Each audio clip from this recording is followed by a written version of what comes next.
Hello everyone, welcome to Mudrika's cook. આજે આપણે બનાવીશું ખાવામાં સુપર ટેસ્ટી એવા ડ્રાયફ્રૂટ મઠ્ઠાની રેસીપી.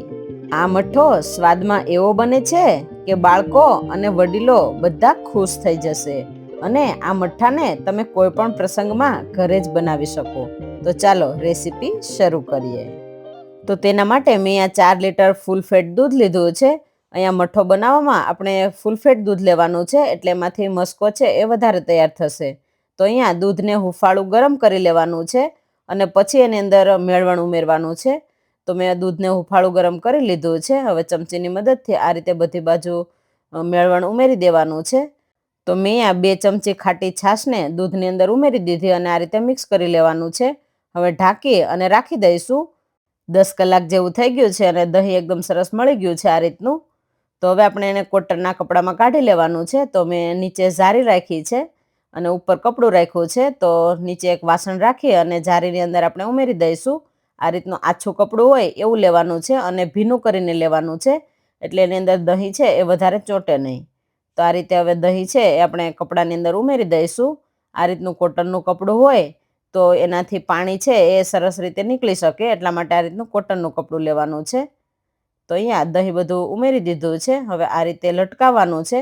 હવે બધું કપડું ભેગું કરી અને ઉપરની સાઈડ બાંધી દઈશું અને લટકાવી દઈશું, એટલે એમાંથી બધું જે પાણી છે એ નીકળી જશે. તો 2 થી 3 કલાક જેવું થઈ ગયું છે. હજી થોડું થોડું પાણી ટપકે છે. આપણે એકદમ પાણી નીકળી જાય ત્યાં સુધી લટકાવીને રાખવાનું છે. જો તમારે ફ્રીજમાં રાખવું હોય તો તમે આ રીતે જારીમાં રાખી અને ફ્રીજમાં પણ રાખી શકો, એટલે દહીં છે એ ખાટું ન થાય.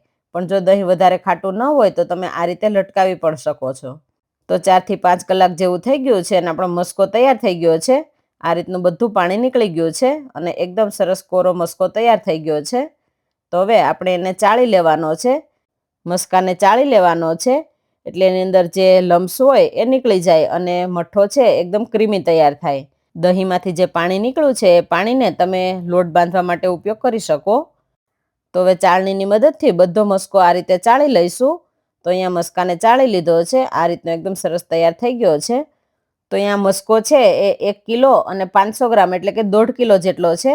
હવે એની અંદર 1 કિલો ખાંડ ઉમેરવાની છે. તો ખાંડને દળી લીધી છે. હવે મસ્કાની અંદર ઉમેરી દઈશું.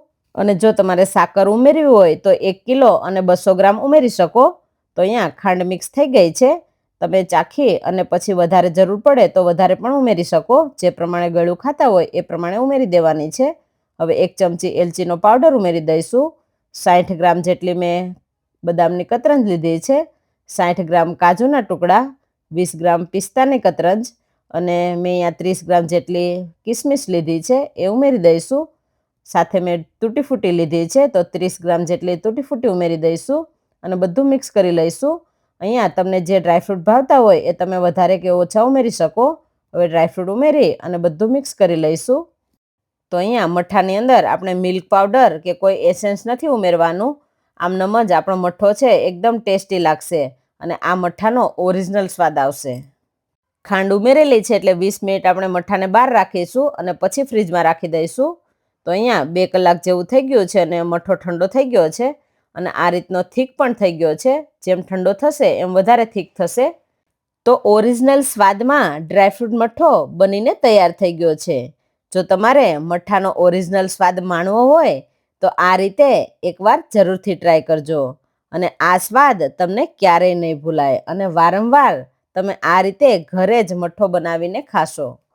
અને તમને અમારી આ રેસીપી પસંદ આવી હોય તો વિડીયોને લાઈક શેર કરવાનું ભૂલતા નહીં. અને હા, ચેનલમાં નવા હોય તો સબસ્ક્રાઈબ જરૂરથી કરજો. Thank you.